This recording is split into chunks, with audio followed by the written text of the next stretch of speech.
Mesdames et messieurs, bonjour à toutes et à tous et bienvenue dans ce musée du Quai Branly Jacques Chirac. Est-ce que la traduction fonctionne? Oui. Oui, parfait.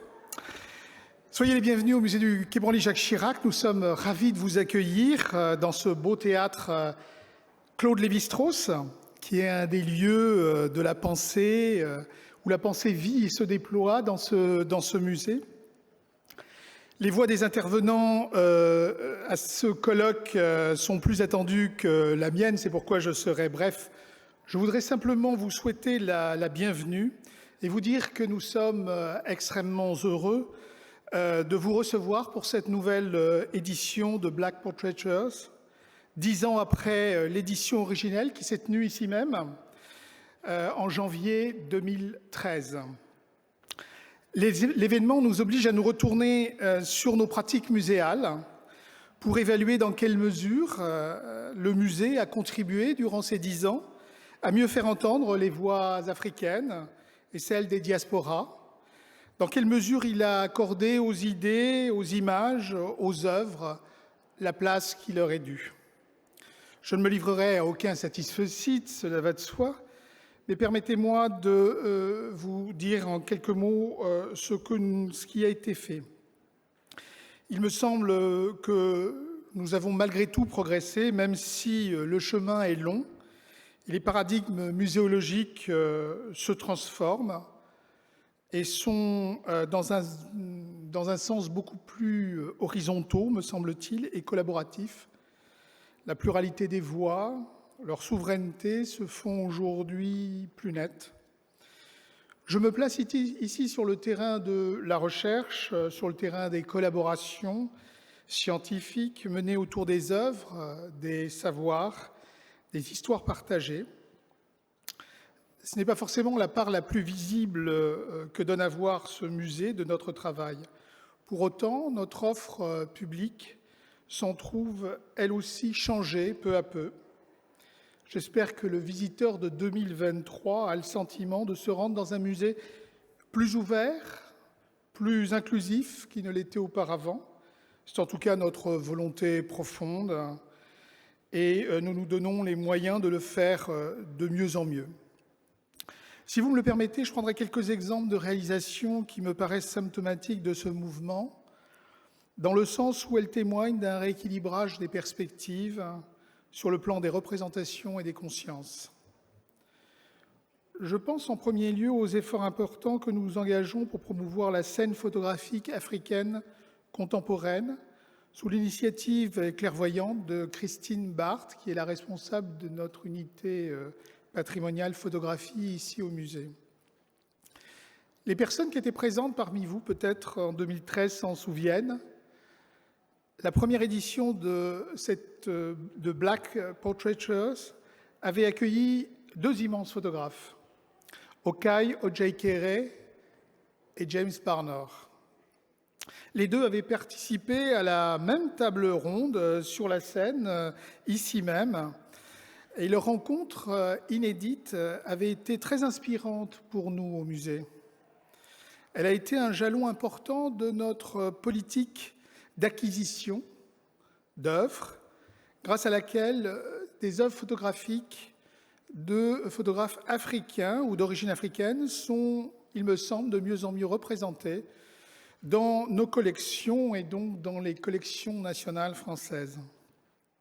Outre James Barnor, je pense à Paul Kodjo, je pense à Gosette Lobondo, une jeune photographe que le musée accompagne depuis ses débuts et dont la renommée va grandissante. Je pourrais citer aussi Samuel Fosso, évidemment. Nous avons acquis en 2021 son œuvre monumentale, 666, composée de 666 polaroïdes. De nombreuses institutions, d'ailleurs, nous demandent en prêt cette œuvre régulièrement. Pour la petite histoire, Samuel Fosso avait assisté en tant que spectateur à la première édition de Black Portraitures. Il avait notamment écouté la table ronde sur les femmes photographes. Il se trouvait là en toute discrétion jusqu'à ce que le professeur Shelley Rice le reconnaisse et le fasse acclamer. Les participants de l'époque s'en souviennent peut-être. Parmi les intervenantes de 2013, nous avions eu le plaisir d'entendre aussi Ngone Fall. Son propos portait sur la non-représentation du corps noir en Afrique, dans le cadre d'une réflexion plus large qu'elle menait sur la façon d'exposer le corps noir. Quelques années plus tard, Ngone Fall était nommé commissaire général de la saison Africa 2020 en France. Cette manifestation hors norme a donné lieu à une programmation riche au musée du Quai Branly.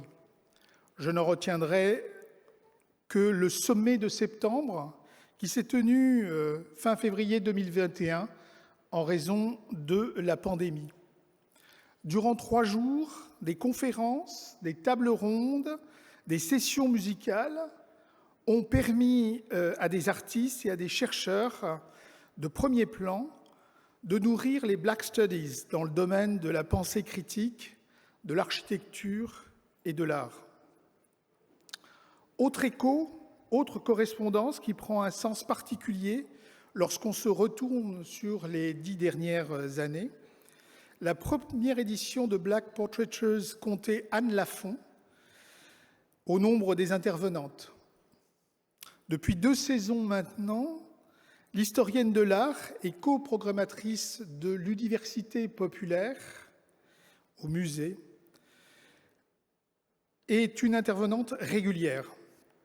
La notion de transmission y est questionnée au prisme de la réflexion sur le corps, sur la création, sur la mémoire, parmi d'autres sujets. Beaucoup de réflexions y sont en cours et croisent, me semble, nos réflexions du jour. Notons par ailleurs qu'en 2021, la programmation de l'Université populaire du musée du Quai Branly avait été confiée à Anna Alix Coffey, fondatrice de la revue d'art et de pensée critique SWAG, acronyme de Something We Africans Got. Comme je vous le disais à l'instant, je pourrais énumérer encore longtemps les initiatives grâce auxquelles le musée s'efforce d'être au rendez-vous de son temps. Je veux croire que l'édition 2013 de Black Portraitures a été un ressort fort de cette exigence. Voilà pourquoi le retour de l'événement au musée, en plus de tout ce que je viens de dire, nous inspire une authentique reconnaissance. Cette édition anniversaire est un encouragement vigoureux à poursuivre et à approfondir le travail accompli avec conviction des équipes du musée du Quai Branly-Jacques Chirac.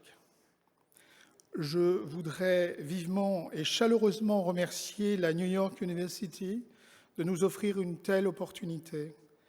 De nombreuses personnes ont œuvré à l'organisation et à la réussite de l'événement. Je veux vous féliciter toutes et tous au nom des agents du musée et au nom également de notre public.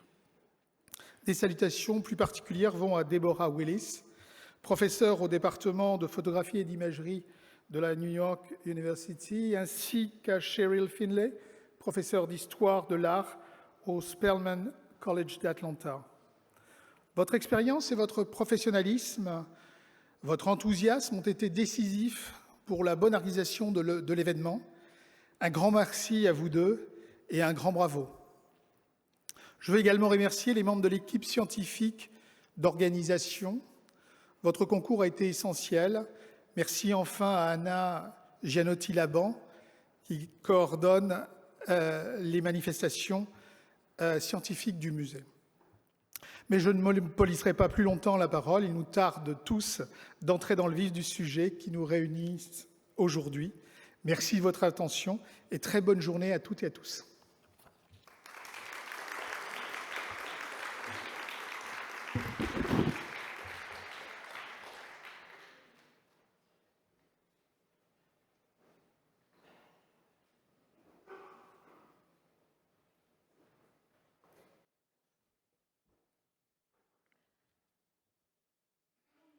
Bonjour, bienvenue, good morning, welcome.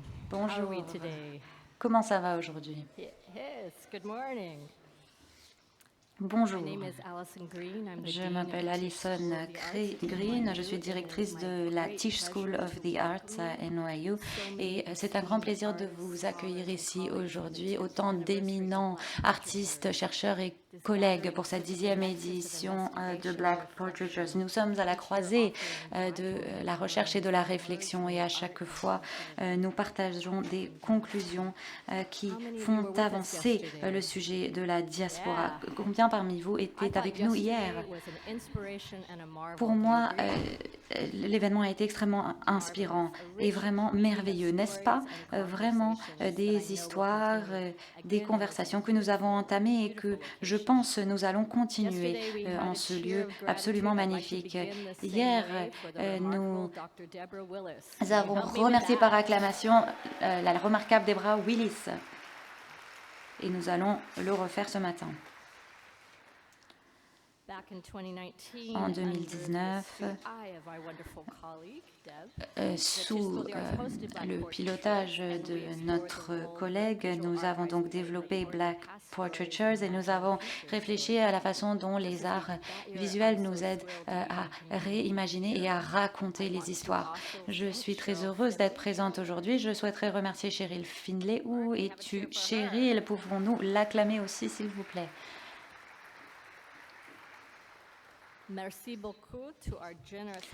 Et merci à Emmanuel Cassareou, président du musée du Quai Branly,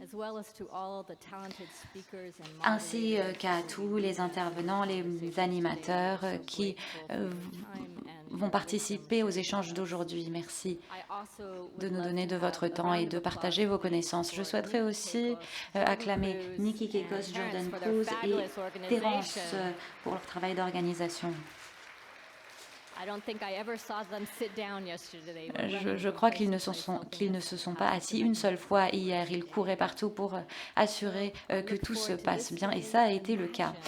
Je me réjouis des échanges d'aujourd'hui et je ne peux qu'imaginer à quoi ressemblera nos éditions futures alors que nous rassemblons toute cette énergie et tout ce que nous apprenons. Je m'en réjouis et je vous souhaite de passer une bonne journée. Merci.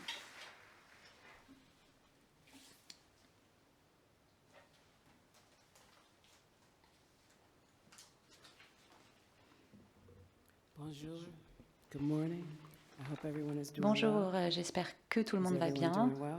Est-ce que vous allez bien? Yes. All right. Well, it's wonderful to see everyone. Génial. My name is Lisa Coleman. Je suis heureuse de and vous I'm the voir Senior tous. Vice Je President m'appelle for Lisa Global Coleman. Inclusion and Je suis en Innovation charge at de NYU. l'innovation mondiale et de It is a l'innovation pleasure to be stratégique here. à I la give NYU. C'est un greetings plaisir on behalf d'être of our ici. president, our current Je president, vous Andy transmets Hamilton, and our le provost, bonjour Gigi d'Andy Tapico. Hamilton, So notre we are président, so et notre thrilled to be able to provost be here Gigi and of course to be in Tapico. Paris. Thank you for joining us C'est un yesterday plaisir at our d'être NYU là Paris aujourd'hui campus. How à many Paris. people Merci enjoyed that d'avoir été yesterday? avec nous hier également. Est-ce que ça vous a plu hier? So I want to say a big congratulations as we Toutes come mes here to félicitations celebrate Black Portraitures. à tous ceux qui ont 10 participé enduring à Black l'organisation decade of Black de cet Portraitures. événement I have Black to say, Portraiture. it's been an amazing, 10 ans depuis journey la over these première last 10 édition. years. Quel And I've beau had the voyage blessing ces to 10 both dernières witness it années. from J'ai eu afar le and then, of plaisir course, to join, d'y avoir join participé NYU. de loin So I et will be quick plus in my tard de remarks. rejoindre First, I'd la just like New to York echo, University. and Je vais thank, of être course, très our dean, brève. Alison Green, Je me and fais echo her l'écho remarks and de thank everyone d'Alison who has been able to put this Green, together. la Let doyenne. me, Je first say remercie I'd like toutes to celles et thank ceux qui ont everyone rendu who cet works événement behind possible. the Et scenes. je souhaiterais Those people who remercier cleaned toutes up the celles et room ceux for us qui to get sont here. en Those people who coulisses, cleaned up ceux the qui ont fait le afternoon. ménage ce Those matin, people qui le who referont keep the lights on. All those people who ce do that soir, work behind the les scenes. personnes Let's give them aux an lumières, excellent au round son. of applause. Je souhaite les remercier et je souhaite les acclamer, s'il vous plaît. Of course, thank you to the director, thank you to Merci Anna, au thank you to directeur, everyone merci à who is, Anna, of course, here on the ground, who's merci à made this toutes celles et possible ceux as présents well. ici qui ont And rendu cet lastly, événement what I'd like possible. to do is take a moment Et j'aimerais to aussi honor our ancestors, honorer un instant nos to all of ancêtres, those who come before us, toutes celles et to ceux qui those nous who ont paved the précédés, way, ceux qui to nous ont those montré who la made voie, this possible, who ceux made qui ont great rendu sacrifices cela for us to be possible, here. qui ont fait d'immenses Let us sacrifices say afin que nous puissions thank you. être ici, And let us présents take aujourd'hui. 5 Remercions-les. seconds of silence in honor. Et faisons pendant 5 secondes le silence.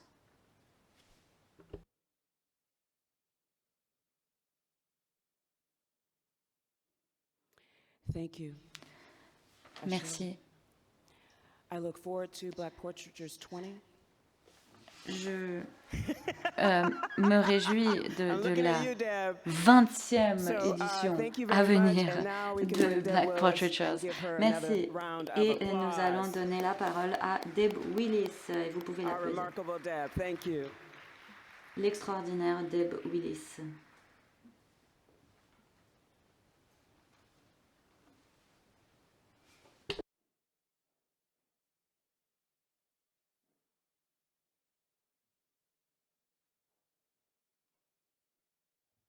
Thank you. Thank you, Merci. 20. Merci. Awam, Cheryl, please come down. I'd just like to say thank you all. This has been Je an souhaitais amazing vous remercier first day, à mon second tour. day as we begin La première journée and filling in the room. a été extraordinaire. La deuxième journée commence très bien. Morgan acknowledged John as Morgan we est have quelqu'un que je souhaite worked aussi together remercier. in creating this, Nous avons travaillé creating ensemble this moment. sur la We have conception spent, de ce a number moment of years between Maza, Ellen Toscano, avec Maza, Hélène Tascano, coming up Gunja. with the idea to Pendant reframe this plusieurs années, discussion. nous avons réfléchi à la Working façon together dont with nous Henry pourrions Louis Gates, who is revisiter unfortunately, cet unable to be with us échange. because he is Henry filming, Louis working Gates on a n'a pas film pu être project avec nous car il in travaille sur un projet California. de film en But, Californie, he says he sends his greetings. mais But when we il think vous about the passe le experience we bonjour. had in 2013, Et lorsque je filling the repense à rooms to 2013, when firemen came to stop us nous, from having too much la fire salle in the était room at that time, pleine à and they were so craquer, les handsome, we pompiers had ont to dû pay intervenir, attention ils to étaient tellement beaux que nous étions obligés to de the les point écouter. that the stories that were told, and I was Si really bien happy que to les hear histoires qui ont that été James racontées, et Barner j'étais was heureuse mentioned de again savoir, as enfin he is d'entendre recycled mentionner le nom de through this James experience. I've Barner. met a number of curators Et who grâce à cette attended expérience, Black j'ai Portraitures rencontré un and certain nombre de felt that commissaires qui ont James participé Barner à Black was an Portraitures important figure for them et to pour qui James continue Barner to a support. été une figure Also, in importante terms of et O.J. qui ont O.J. continué Carey, unfortunately, he passed de away, travailler but he avec also was lui. a O.J. Carey, significant figure. qui Awam, malheureusement could you n'est come up plus, for a mais qui a été second? To important. think about how do we endure blackness through this Sur experience la question of de telling la stories. And I noirceur thought et la yesterday façon dont nous was racontons les significant histoires. as Et we pour told moi, la multiple journée d'hier a stories. été And importante we également, la know façon dont nous from avons that raconté ces experience différentes that histoires. we think about how black curators matter. La We réflexion think sur les the idea commissaires of the politics of noirs, pleasure. How do we think about the unflattened black les women, politiques woman, la politique but qui sous-tend also how do we le become désir, les both femmes along in noires, terms of the act of mais politics. aussi Also, l'acte de to look at the devenir archive et of d'appartenir Black dans le Paris, contexte du the portrait noir. presence Nous of avons Black parlé des Paris, archives du also Paris the noir, la writers présence du Paris noir, and mais aussi performers des who écrivains, looked and des performed artistes the Charleston at qui Grand Duke, ont dansé through le experience. Charleston How au do we think Grand-Duc, about visual culture in the public space et of l'importance de Paris? la culture visuelle dans l'espace public à Paris. On to Cheryl Finley. Alors, avant de donner la parole à Cheryl Finley, je laisse la parole à Awam. Awam. Bonjour de nouveau. Alors, nous sommes ici dans un lieu sacré. Nous évoluons avec les mémoires de toutes les histoires des représentations. Et tout cela nous met devant un défi. Comment repenser ces métaphores, ces symboles qui évoquent l'Afrique dans nos espaces diasporiques et dans nos travaux. Et je pense qu'ici, nous voyons quel est le défi en tant que chercheur, artiste, commissaire d'exposition. Comment prolonger cette conversation dans nos pratiques et nos recherches. Nous allons également faire participer nos collègues à l'échelle locale qui tous les jours sont confrontés aux questions de la représentation comme fragment de leur propre identité et leur projection de cette identité. C'est extrêmement important par rapport à nos propres affiliations et nos coalitions transfrontalières. Et je pense que ce sont des éléments que nous tirerons des échanges d'aujourd'hui. Et je pense que Cheryl est cachée quelque part. Oui, nous allons donc commencer. Nous allons présenter Cheryl Finlay, qui est enseignante à Spelman et à l'Université de Cornell. Merci, Cheryl. Merci beaucoup, Deb. Merci, Awam. Merci à tous et toutes d'être ici présents, de Paris, de Saint-Denis, de toute la France, de l'Europe, d'Afrique, de l'Amérique du Nord, de partout. Bienvenue à cette 10e édition et je suis très heureuse que nous puissions démarrer sur une conversation entre deux grands artistes contemporains, Raphaël Barantini et Amy Sherald. Mais nous avons une introduction de Marianne Ibrahim qui va donc introduire cet échange. Elle nous a rejoint récemment, mais en fait, elle a fait partie également, elle a assisté à l'édition de Black Portraitures en 2013. Marianne est une extraordinaire intellectuelle et galeriste. Elle a une galerie ici à Paris, mais également à Chicago. Et la toute dernière est à Mexico City.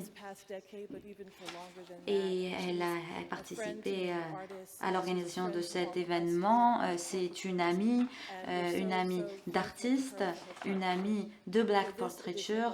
Et nous sommes reconnaissants de sa participation et de nous avoir permis de connaître le travail de Raphaël également.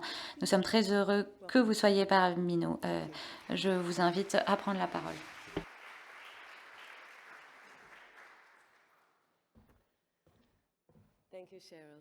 Merci, Cheryl. Bonjour aux éminents artistes, commissaires, chercheurs et invités. C'est un honneur d'être présente ici aujourd'hui et je suis très enthousiaste à l'idée de pouvoir vous présenter deux artistes dont le travail a pu transcender les frontières et enclencher un dialogue important. Mais avant cela, je souhaiterais exprimer toute ma reconnaissance aux organisateurs de Black Portraiture, NYU, le Dr Cheryl Finlay, mais avant tout, Dr Debra Willis, qui m'a invité à participer à Black Portraitures il y a 10 ans à Paris.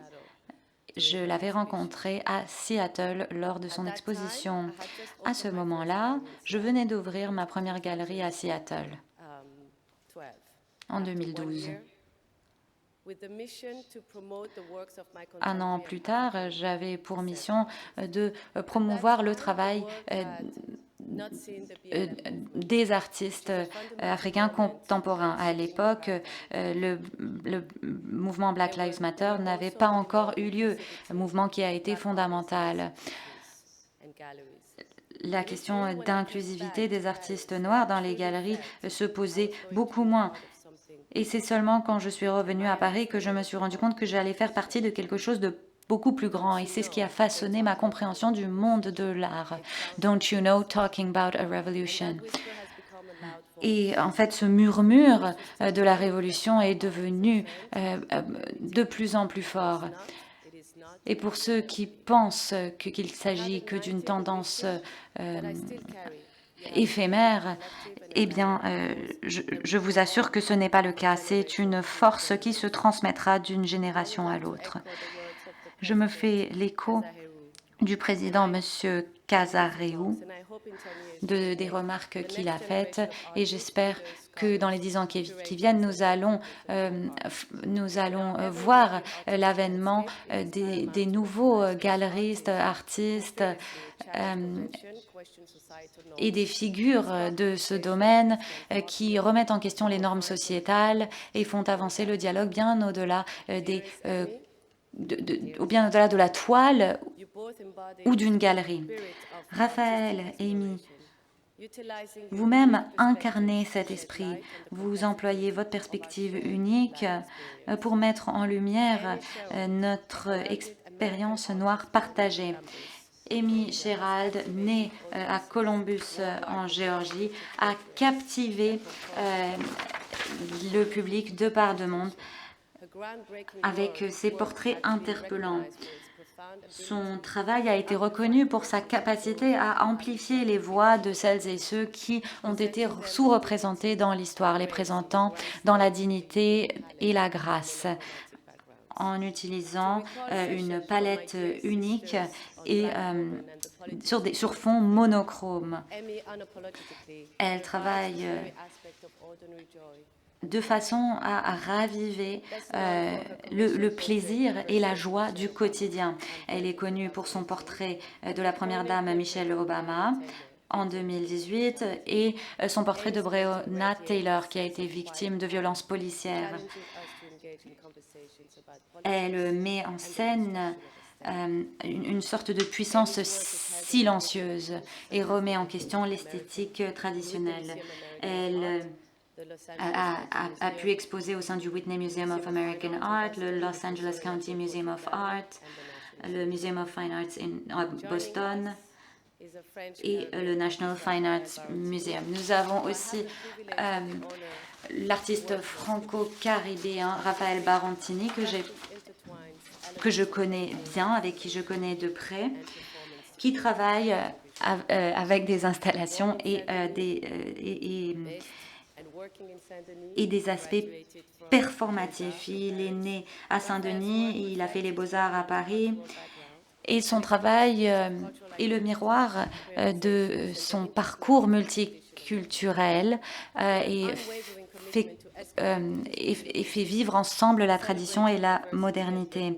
Il célèbre la diversité, il brise les barrières et ses pièces invitent le public à entrer dans la fantaisie caribéenne. Et il va participer à une exposition sur les figures noires héroïques à l'automne. Il a exposé au SCAD Museum of Art à Montpellier, au Musée de la diaspora africaine à San Francisco, au New Art Exchange Museum à Nottingham et le Musée des arts et du design à New York. Vos approches divergent, mais Amy et Raphaël, vous vous intéressez aux structures des sociétés et à l'équilibre des pouvoirs.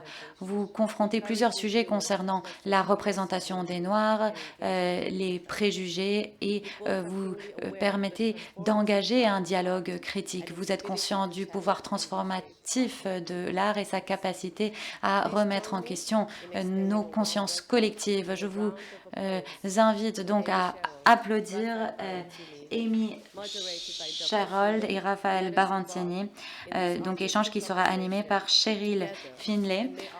Embarquons-nous donc ensemble dans ce dialogue et j'espère que les conclusions nous permettront de réimaginer l'histoire de l'art.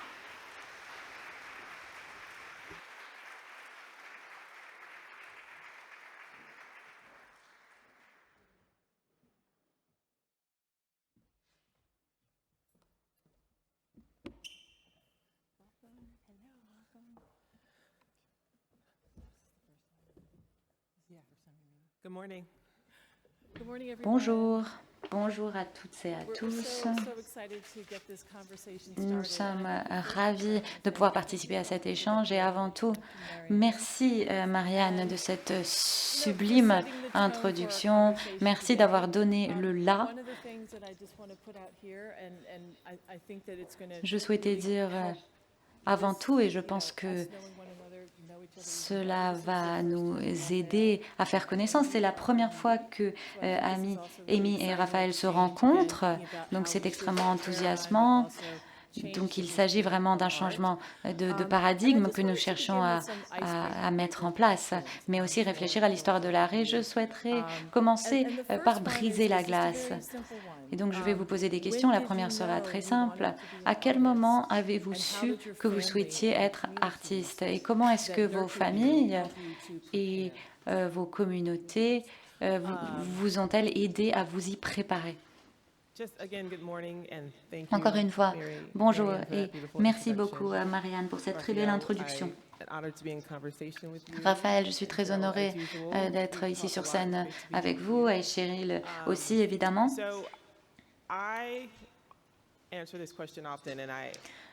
On me pose souvent cette question. La réponse est toujours la même. Je pense que j'ai été née pour être artiste. Je ne sais pas ce que je pourrais faire d'autre. Je ne sais faire qu'une chose. Je pensais être sommelière parce que si je ne pouvais pas être artiste, comme j'ai travaillé assez longtemps dans la restauration. Mais vraiment, c'est ce que j'aimais faire. Enfant, j'aimais dessiner. Je dessinais, que ce soit en cours de maths ou en faisant mes devoirs d'anglais.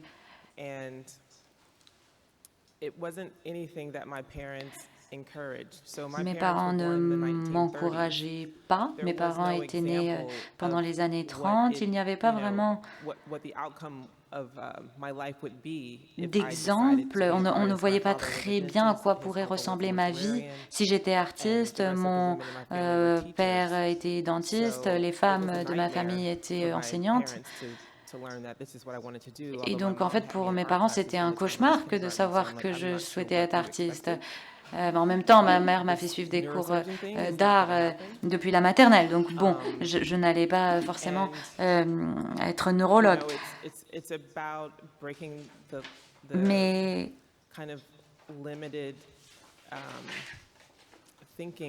ça revient à essayer d'aller au-delà d'une pensée limitante. C'est-à-dire, voilà qu'arrive Amy et elle souhaite faire quelque chose que personne n'a jamais fait. Alors, on écoutait du jazz, on allait au théâtre, mais l'art ne faisait pas vraiment partie de mon enfance. Mais ils ont fini par changer d'avis. Mon père m'a toujours soutenue finalement, mais ça nécessitait beaucoup de courage, de tourner le dos en quelque sorte à mes parents. Mon père donc travaillait comme dentiste, et donc si on était dentiste, si on voulait être dentiste, on pouvait bénéficier d'une bourse pour aller pour faire des études de médecin. Donc j'avais en fait cette pression. J'ai décidé d'être artiste sans vraiment en parler à mes parents. Et j'ai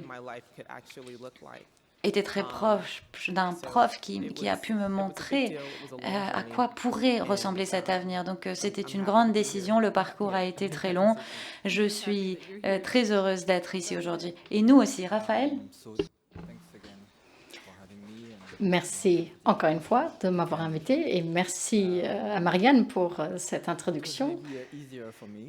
Eh bien, c'était peut-être un peu plus facile pour moi, puisque ma famille était déjà ouverte à l'idée d'avoir une carrière dans l'art. Mon père travaillait dans le secteur de la musique et il était donc plus ouvert à cette idée d'avoir une carrière dans l'art. J'ai aussi eu l'occasion, grâce au système français, d'avoir accès à l'école d'art publique. Donc c'était gratuit. Ma formation était gratuite en tant qu'étudiant des beaux-arts et je n'avais pas imaginé que je deviendrais artiste professionnel. Mais comme vous, Amy, j'étais quasiment sûre que je ne pouvais pas vivre sans pouvoir créer.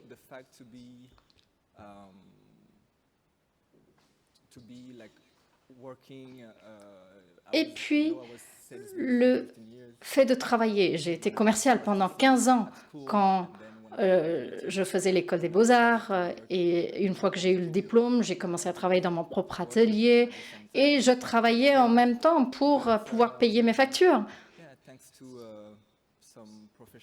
Et grâce à des rencontres professionnelles, dont la rencontre avec Marianne, peut-être la rencontre la plus importante pour moi, j'ai réussi à avoir une carrière à plein temps dans les arts.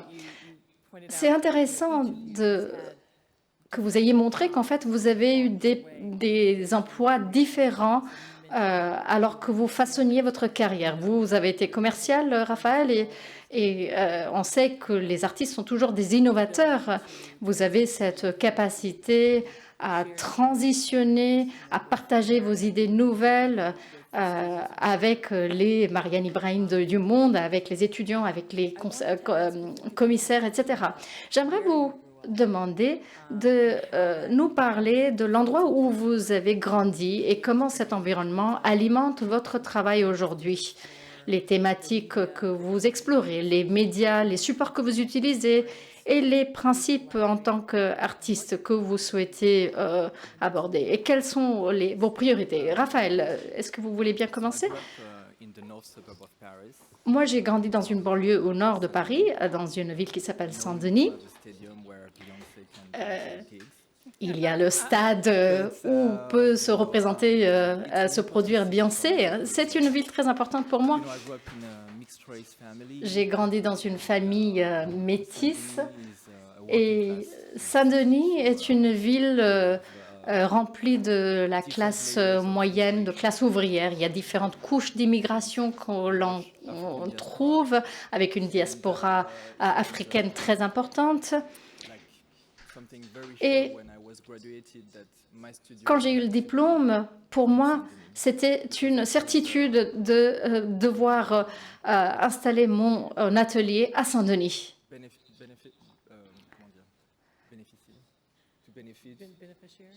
Cela devait bénéficier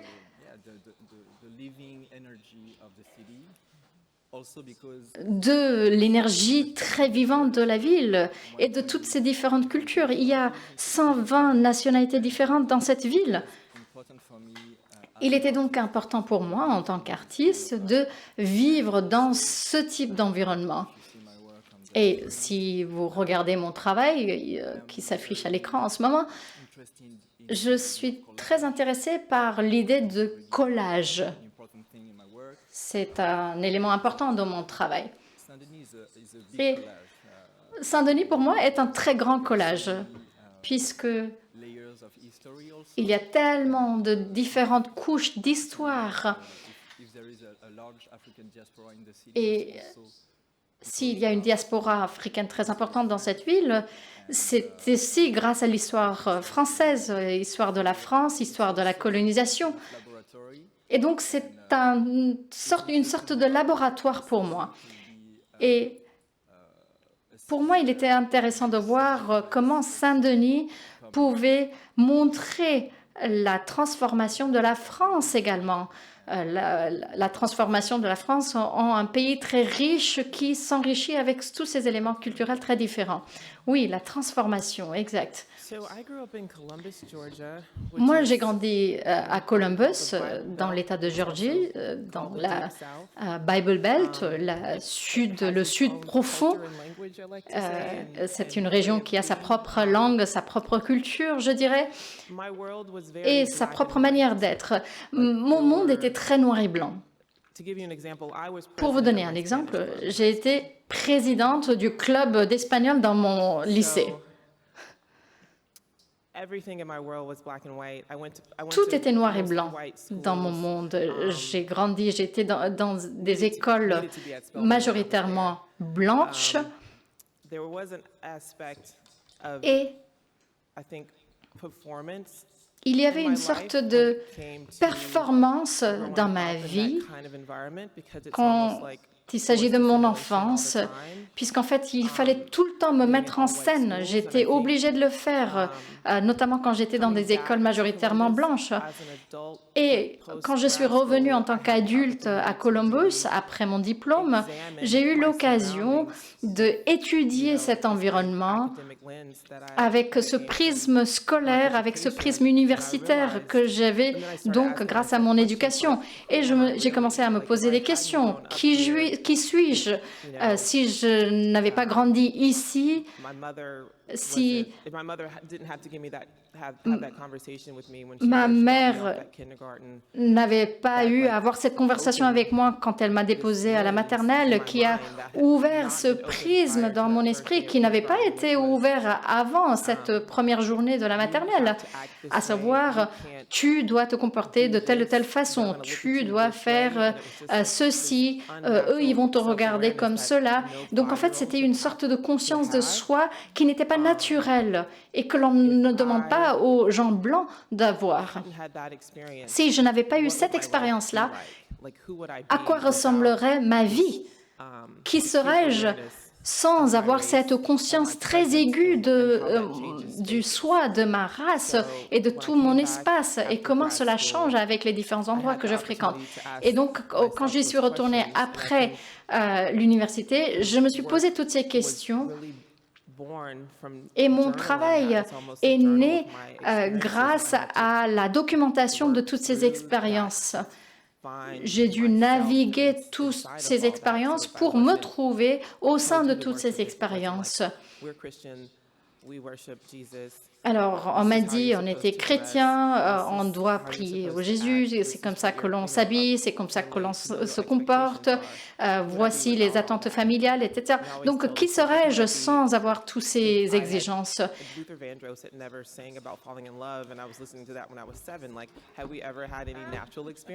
Alors, y a-t-il vraiment des expériences naturelles, puisque tout a été prédicté pour nous? Et j'étais donc dans un parcours pour savoir qui j'étais vraiment. Et puis, dans ma famille, il y avait des maladies congénitales et j'avais donc l'impression que j'avais un temps très limité pour vivre. Et j'ai commencé à réfléchir au type de travail que je voulais effectuer. Et ces idées sont venues de ce désir d'exister dans le domaine d'art en tant que moi-même. Je souhaitais que le travail existe de façon universelle, qui pourrait également dialoguer avec différentes sortes de personnes, sur différentes thématiques. Et quand je réfléchis à mon enfance, à mon éducation, ce n'était pas une enfance très coloriée. Et quand je suis partie à l'université, eh bien déjà, je recherchais ce que je n'avais pas en moi. Ma meilleure amie, quand j'étais à l'université, ma meilleure amie venait du Yémen et on mangeait la nourriture, la cuisine indienne ou la cuisine des Jamaïques. Et je n'avais pas goûté à un avocat jusqu'à mes années 20. Donc, partir à Atlanta, c'était une expérience exceptionnelle qui m'a ouverte à plein de choses parce qu'avant, je vivais dans une sorte de cocon. Et donc, je voulais vraiment m'explorer moi-même en dehors de ce cocon. J'apprécie énormément mon éducation, l'aspect religieux de mon éducation, même si je ne suis plus pratiquante. Je pense qu'elle m'a poussée à approfondir mes explorations. Et sans cette éducation, eh bien, je n'aurais pas eu cette vie-là. Je ne suis pas sûre que ça vous parle. Oui, tout à fait. Et vous avez parlé du fait que Atlanta était la Mecque, cela a transformé votre vie. Et je pense qu'on pourrait parler maintenant de la formation formelle, l'école des beaux-arts. Est-ce que ça a commencé avec le système public ou est-ce que cela a commencé dès l'école élémentaire, etc. Raphaël, j'aimerais commencer avec vous. Est-ce que vous pouvez parler de votre formation formelle et la formation également informelle? Vous avez assisté à l'école des beaux-arts ici à Paris et vous avez un atelier tout près du Louvre. Et ça, c'est bien sûr le musée des arts le plus visité du monde, le sommet de l'art occidental avec des œuvres venant de la Renaissance, des tableaux historiques, comme par exemple le tableau de Géricault qui retrace également l'histoire des Noirs, du colonialisme, etc. Comment est-ce que cette expérience a influé sur votre pratique, votre méthodologie? Donc, cette histoire et puis également l'accès à tous ces œuvres d'art. Comme je l'ai dit tout à l'heure, mon travail qui porte sur les collages, pour les compositions, pour le collage, j'utilise beaucoup de supports et d'iconographie différentes. Je trouve des morceaux de l'histoire d'art dont je prends des photos dans les musées d'histoire de l'art. Je fais également des recherches dans les collections des musées d'art. Et toutes mes chaussures d'iconographie viennent en fait de ce type de matériel. Et quand j'étais étudiant aux Beaux-Arts, j'ai eu la chance de travailler dans un atelier de peinture où j'ai appris beaucoup de techniques comme la sérigraphie. Le fait d'être de Saint-Denis, je prenais le RER pour venir à l'école au centre de Paris, dans un arrondissement extrêmement riche, et d'avoir accès à ce type de musée qui était juste devant moi, eh bien, cela a façonné vraiment ma vision et ma pratique. Je me rappelle une des premières séries que j'ai effectuées vers 2005 ou 2007 peut-être. J'ai commencé à l'époque à travailler sur les portraits de la cour. J'allais donc au Louvre, je faisais des photographies des tableaux et ensuite je me rendais à Saint-Denis et je faisais des photographies des modèles, des personnes. Et j'ai commencé à faire ce type de série où je mélangeais l'histoire française typique représentée avec de nouveaux modèles que j'intégrais, que j'incorporais dans ces modèles historiques. Et ça, c'était vraiment très important pour mon travail parce que la plupart de mes sujets portent sur ce type d'inversion historique.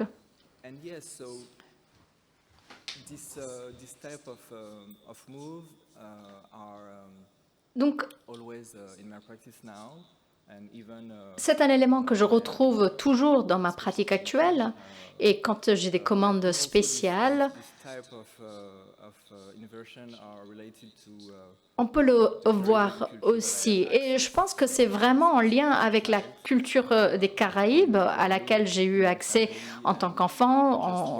On revenait souvent au Guadeloupe avec ma famille, assister au carnaval. Et nous savons qu'en fait, dans les Caraïbes, le carnaval possède un symbolique très très fort qui est en lien avec l'esclavage, avec l'histoire de l'esclavage. Et tous ces différents éléments constituent la base de mon travail. Et je peux aussi parler du système français. Le fait d'avoir un an d'études, d'avoir fait un an d'études à New York, eh bien, cela a été très important pour moi cette année aux États-Unis. Parce que suite à cela, c'est devenu clair pour moi que mes réflexions n'étaient pas vraiment reçues ou appréhendées par les enseignants à Paris. Et même, c'était le cas même au diplôme pendant ma soutenance de ma thèse à l'université. Lors du diplôme, je parlais de Jacob Lawrence, Kerry James Marshall, et c'était en 2009. Donc, pas si loin que ça. Et en fait, les gens du jury ne connaissaient aucune de ces références. Voilà, vous avez tout compris. Donc j'ai passé un an à New York et j'ai eu la chance de découvrir les institutions noires comme le Studio Museum. C'était des endroits très importants pour la communauté et pour les artistes qui émanaient de ces communautés.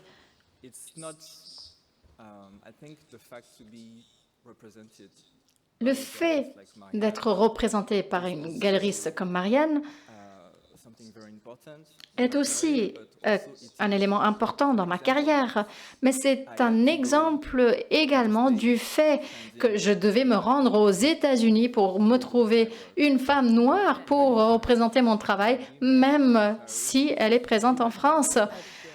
Oui, nous nous sommes rencontrés à Paris, mais en fait, vous avez connu mon travail à San Francisco. Donc, c'était vraiment important pour moi d'avoir cet échange aux États-Unis, d'élargir mes perspectives et de me rendre compte que finalement, je pouvais être professionnelle, artiste professionnelle et faire ce que j'avais envie de faire. C'était très important. Alors, vous devez me reposer la question parce qu'en fait, je me suis complètement perdue dans sa réponse. C'est la même question pour vous. Vous avez assisté à l'université qui se trouve au campus de l'université du consortium le plus grand des universités noires dans les États-Unis, mais également dans le monde. Donc, je me fais l'écho de votre réponse, Raphaël, et je fais allusion également au travail que vous faites, Marianne, en tant que galeriste et en tant que mentor. La question pour Amy, donc, est la suivante. Quelle est cette expérience avec les cours, avec cette formation, ce programme qui a été conçu par un pionnier, Woodruff, qui est également enseigné par un artiste très connu, Lindsay, et qui continue d'avoir un impact. Comment cette expérience vous a-t-elle changé, vous a-t-elle alimenté en tant qu'artiste au cours des années? Récemment, vous êtes venu à notre campus pour une conférence pour marquer l'exposition des portraits noirs qui a été exposée au début de cette année. Et encore une fois, il y a des communautés qui peuvent nous soutenir, qui constituent un réseau et qui nous envoient le message que notre travail est pertinent. Eh bien, je ne serais pas ici sans tout cela.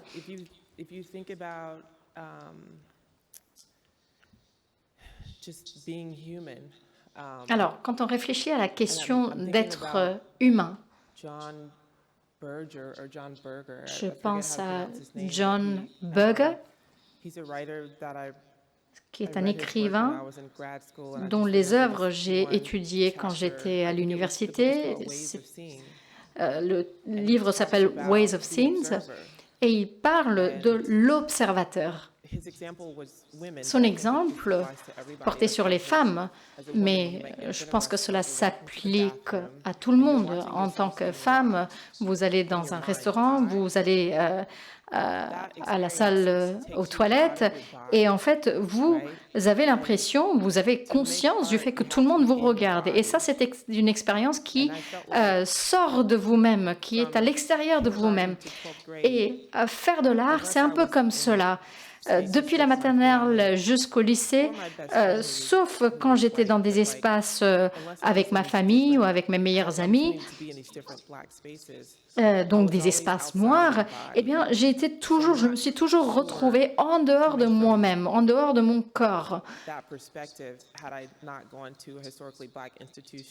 Donc, si je n'avais pas assisté à cette institution historique noire, je n'aurais peut-être pas eu l'occasion d'être aussi vulnérable qu'il faut l'être pour faire ce type de travail.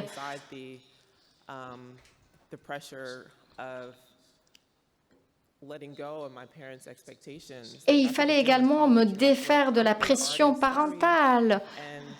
je devais leur dire, ben, écoutez, je vais être artiste, je ne sais pas quoi vous dire de plus. Cela m'a vraiment donné l'occasion de m'ancrer, de devenir ce que je voulais devenir et de me sentir dans un environnement sécurisé, d'avoir la liberté, de ne pas devoir m'expliquer à tout moment. Et donc, la formation dans cette institution était vraiment formatrice, m'a vraiment ancrée en tant qu'artiste. Merci beaucoup. Cela m'emmène très facilement à la prochaine question que j'ai pour vous. C'est une question qui porte sur la raison pour laquelle nous nous réunissons ici, à cette conférence, 10 ans plus tard, et ici même, dans ce musée Quai Branly. Je voulais vous demander la chose suivante. Vous vous engagez avec la photographie, avec les portraits, avec l'histoire. Quel est le rôle du portrait pour les communautés noires, pour les personnes noires, historiquement, et puis aussi à l'avenir? Pouvez-vous parler du processus de la conception de vos œuvres, des figures que vous souhaitez représenter, les histoires que vous avez sélectionnées, quelles sont les références que vous utilisez, les références archivales, mais également les références matérielles qui alimentent vos différentes séries de travail. Raphaël, est-ce que vous voulez aller en premier? Très bien.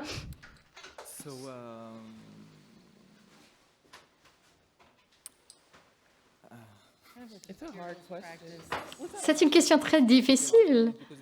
Eh bien, pas tout à fait difficile, mais en fait, il y a différents aspects qu'il convient d'explorer. Est-ce que vous pouvez y aller? Est-ce que vous pouvez démarrer, s'il vous plaît? Très bien. Alors, je vais démarrer avec la question de pourquoi les portraits? Pourquoi les portraits sont importants pour moi?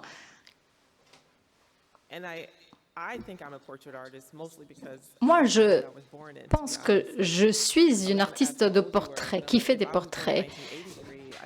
Si j'étais née dans 1983, eh bien, mon point de vue, ma perspective serait différente par rapport à l'art. Mais moi, je suis née en 1973 et pour moi, l'art, c'était le portrait. C'était ce à quoi j'étais exposée dans les encyclopédies. L'art, c'était les peintures, les portraits et le dessin.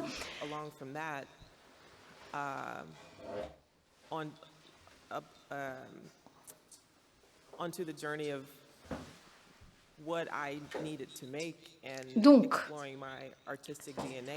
pour explorer mon ADN artistique sur la base des outils que j'avais à disposition en tant qu'enfant, puisque le fait de devenir artiste, ça commence dans l'enfance.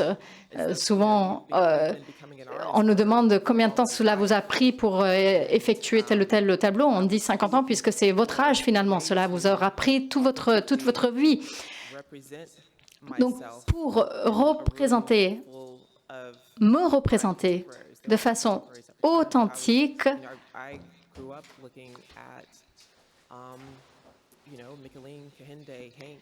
j'ai dû m'inspirer de Michelin, Kehinde, Hayek,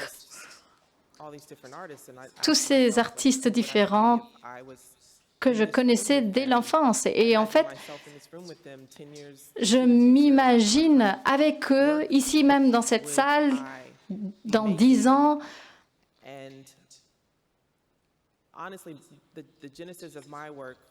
Et donc, l'origine de mon travail répondait à deux choses différentes. Tout d'abord, l'exposition de Kerr Walker à Whitney en 2008 et voir cette génie dans cette exposition et avoir le temps d'y réfléchir et de réfléchir comment cette exposition pouvait influer sur mon expérience. Et moi, je l'ai compris à partir de mon expérience ayant grandi dans le Sud. Et puis, deuxièmement, Je cherchais des ressources à la bibliothèque, je réfléchissais à des choses que je n'arrivais pas à voir. Je cherchais des livres, par exemple, sur des magiciens noirs et je ne trouvais rien. Et je me suis dit, c'est tout à fait fou. Je ne trouve rien sur les personnes noires qui font de la magie. Et j'ai donc emprunté le film Big Fish, que j'avais déjà vu, mais quelque chose m'a poussé à le réemprunter et puis à le revoir une deuxième fois. J'ai eu une sorte d'épiphanie. Je me suis rendu compte qu'en fait, c'était quelque chose qui me manquait, cette magie.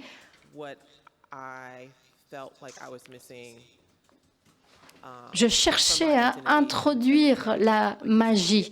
Je cherchais la magie dans mon quotidien. Et je me suis dit, tout cela devait exister dans un seul endroit.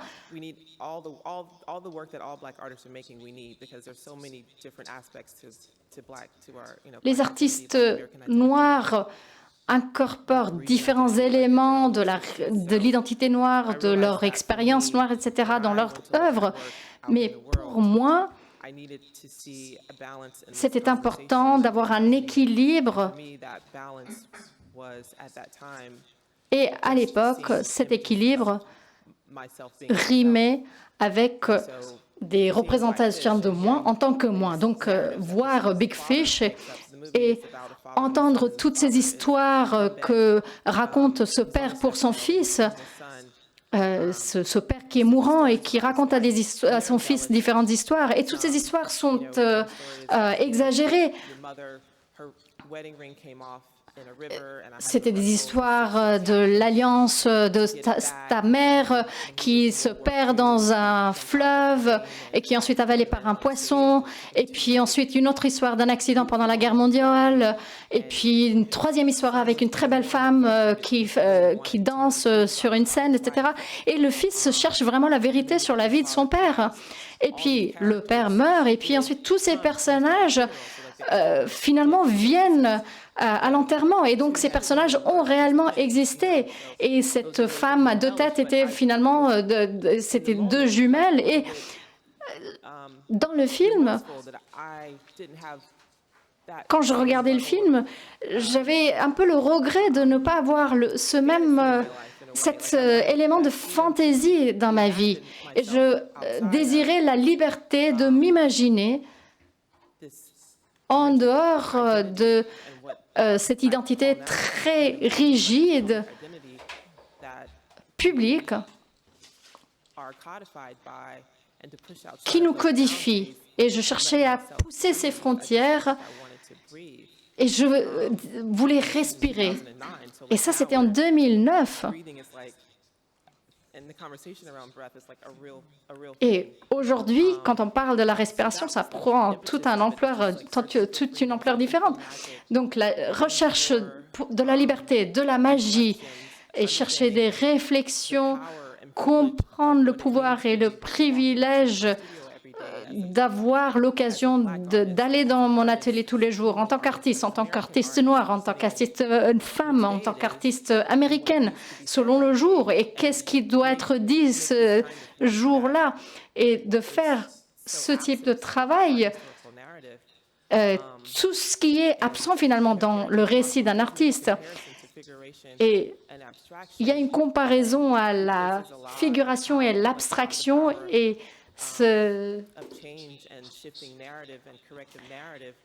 cet érudit parle de la figuration en tant que transformateur, puisque être noir, finalement, transforme les espaces.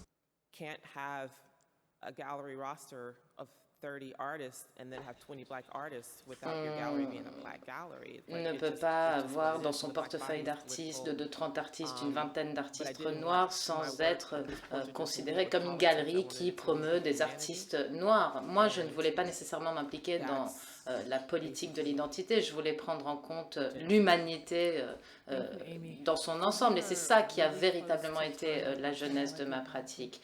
Merci. Alors, on manque de temps, mais je voulais me tourner vers vous, Raphaël, et aussi vous donner l'occasion de répondre, si vous le souhaitez. Oui, moi, mon approche est quelque peu différente, je pense, en matière de la technique que j'utilise, mais je vois quand même qu'il y a des passerelles entre nos pratiques respectives. Moi, ce qui m'intéressait beaucoup, c'était la pratique de l'estampe. J'ai pas vraiment été pris par cette notion de peindre avec un pinceau, l'objet pinceau, peinture. Donc, je me portais plutôt sur la façon dont les images véhiculent une symbolique ou racontent une histoire à elle seule. L'esthétique du collage, par exemple, pour créer une œuvre d'art, c'était vraiment le premier jalon, si vous voulez, dans mon parcours.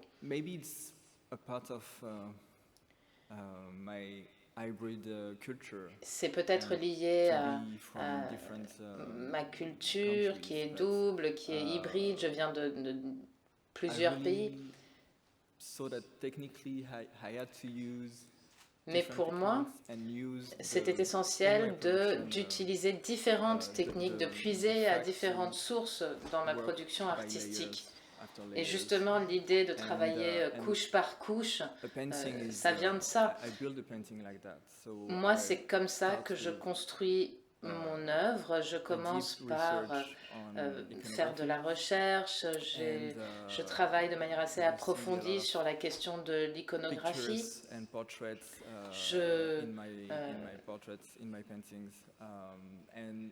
Il y a différents portraits dans mes tableaux qui s'inspirent de collections historiques, d'archives. Et j'ai d'ailleurs aussi tiré parti des collections ici au Quai Branly. Je creuse le passé, je me tourne vers le passé et un regard véhiculé par des photographes ou des collections de photographies occidentales, un regard dirigé par la notion d'exotisme. Mais là, j'essaye de renverser la donne, de changer les choses par rapport à ce que véhiculent ces images. Un de mes objectifs en tant qu'artiste est de créer des portraits de personnages issus de mon imagination, de personnages historiques. Nombre d'entre eux viennent des Caraïbes. Et puis, j'étais aussi, en tant qu'artiste français, j'avais aussi besoin de rendre visibles tous ces aspects historiques, tout ce pan d'histoire. Et ça, c'était aussi un de mes objectifs à travers le travail du textile, la peinture. L'idée, c'était aussi d'assurer une plus grande visibilité pour ces personnages historiques souvent oubliés. Je ne sais pas si on peut passer à la prochaine question. Oui, on va devoir clore, mais effectivement, on aimerait vous entendre aussi sur les commandes à venir. Vous avez 2 commandes assez importantes, donc on conclura là-dessus. Et si vous souhaitez aussi partager quelques pensées avec les étudiants, ce serait superbe. Oui, je travaille sur un projet qui sera présenté au Panthéon en automne cette année. Et j'ai décidé de faire cette exposition en solo, en mettant en œuvre une approche vraiment multidisciplinaire. Donc je vais travailler sur un spectacle performatif pour l'ouverture de l'événement. Là, il y aura un groupe de Guadeloupe qui jouera. Un groupe musical, ils sont basés à Paris, mais ils viennent pour la plupart de Guadeloupe.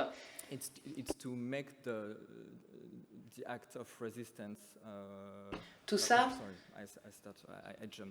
pardon, je suis passé d'une idée directement à l'autre sans détour. Mais en fait, ce projet concerne l'abolition de l'esclavage et notamment les différents mouvements de résistance qui ont mené, finalement, ont contribué à ce que l'esclavage soit aboli. Je ne sais pas si vous le savez, mais le Panthéon, c'est un monument qui véhicule énormément de symbolisme en France.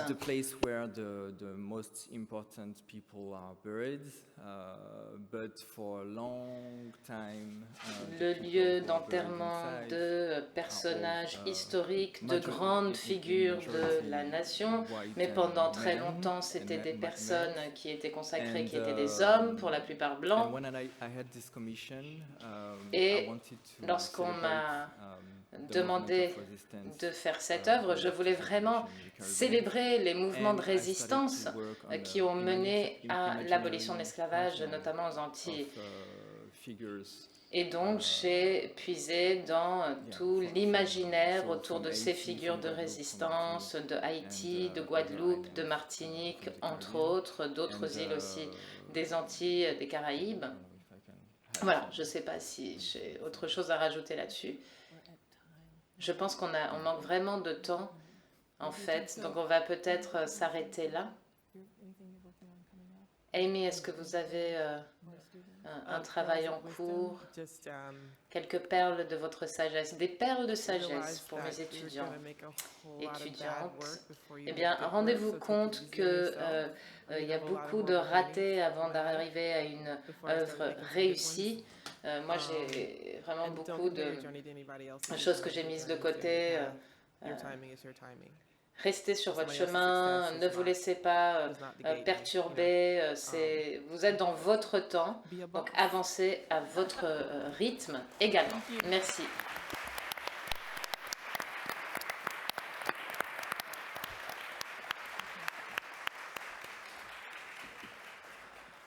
Thank you all so much. I'd like to thank Merci beaucoup. J'aimerais vous remercier, Amy, Raphaël, Marianne. On va maintenant se préparer pour le prochain panel.